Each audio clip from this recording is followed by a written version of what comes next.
बहुत ही इम्पोर्टेंट जगह आयुब से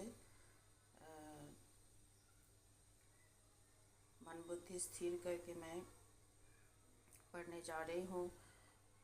सारा भूल के लिए प्रभु पिता हमें माफ़ कीजिएगा, सारा पाप के लिए क्षमा कीजिएगा। क्या नाशवान प्रथम संवाद से क्या नाशवान मनुष्य परमेश्वर से अधिक धर्मी हो सकता है? क्या मनुष्य अपने सृजनहार से अधिक पवित्र हो सकता है? देख, वो अपने सेवकों पर भरोसा नहीं रखता और अपने स्वर्गदूतों को भी दोषी ठहराता। फिर जो मिट्टी के घरों में रहते हैं और जिनकी नींव मिट्टी में डाली गई है और जो पतंगे के समान पीस जाते हैं, उनकी क्या गणना। वे भोर से सांझ तक नष्ट किए जाते हैं, वे सदा के लिए मिट जाते हैं और कोई उनका विचार भी नहीं करता। यदि उनके डेरे को डोरी उनके अंदर ही अंदर कट जाती तो क्या वे बिना बुद्धि के ही मर न जाते? पुकार कर देख, क्या कोई है जो तुझे उत्तर देगा? और पवित्रों में से तू किसकी ओर फिरेगा? क्योंकि मूढ़ो तो खेत करते करते नष्ट हो जाता है और भोला जलते जलते मर मिटता है। मैंने मूढ़ो को जड़ पकड़ते देखा है, परंतु अचानक मैंने उसके वासस्थान को धिक्कारा। उसके बच्चे सुरक्षा से दूर है और वे फाटक में पीसे जाते हैं और कोई नहीं है जो उन्हें छुड़ाए।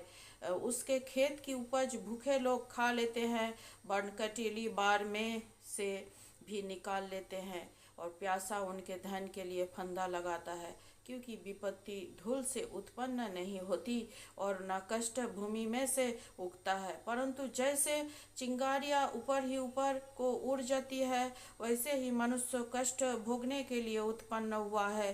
परंतु मैं तो परमेश्वर ही को खोजता रहूँगा और अपना मुकद्दमा परमेश्वर पर छोड़ दूँगा।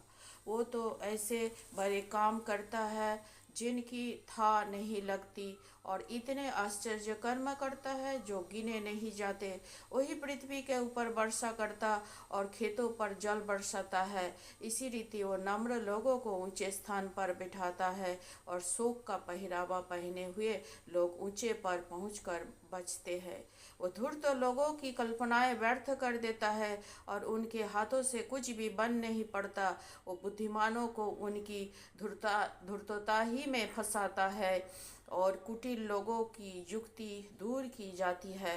उन पर दिन को अंधेरा छा जाता है और दिन दोपहरी में वे रात के समान टटोलते फिरते हैं, परंतु वो दरिद्रों को उनके वचन रूपी तलवार से और बलवानों के हाथ से बचाता है। इसलिए कंगालों को आशा होता है और कुटिल मनुष्यों का मुंह बंद हो जाता है।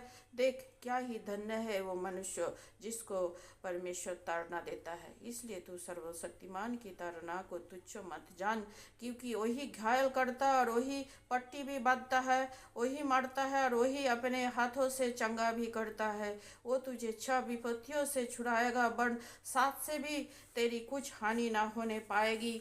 आकाश में वो तुझे मृत्यु से और युद्ध में अकाल में वो तुझे मृत्यु से और युद्ध में तलवार की धार से बचा लेगा।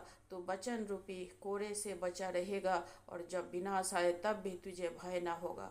तो विनाश और अकाल के दिनों में हंसमुख रहेगा और तुझे बनेले जंतुओं से डर न लगेगा। वन मैदान के पत्थर भी तुझसे बचा बांधे रहेंगे और वन पशु तुझसे मेल रखेंगे। तुझे निश्चय होगा कि तेरा डेरा कुशल से है और जब तू अपने निवास में देखे तब कोई वस्तु खोई ना होगी। तुझे वो भी निश्चय होगा कि मेरे बहुत वंश होंगे और मेरी संतान पृथ्वी की घास के तुल्य बहुत होगी। जैसे पुलियों का ढेर समय पर खलिहान में रखा जाता है, वैसे ही तू पूरी आयु का होकर कब्र को पहुँचेगा। देख, हमने खोज खोज कर ऐसा ही पाया है, इसे तू सुन और अपने लाभ के लिए ध्यान में रख। आमीन।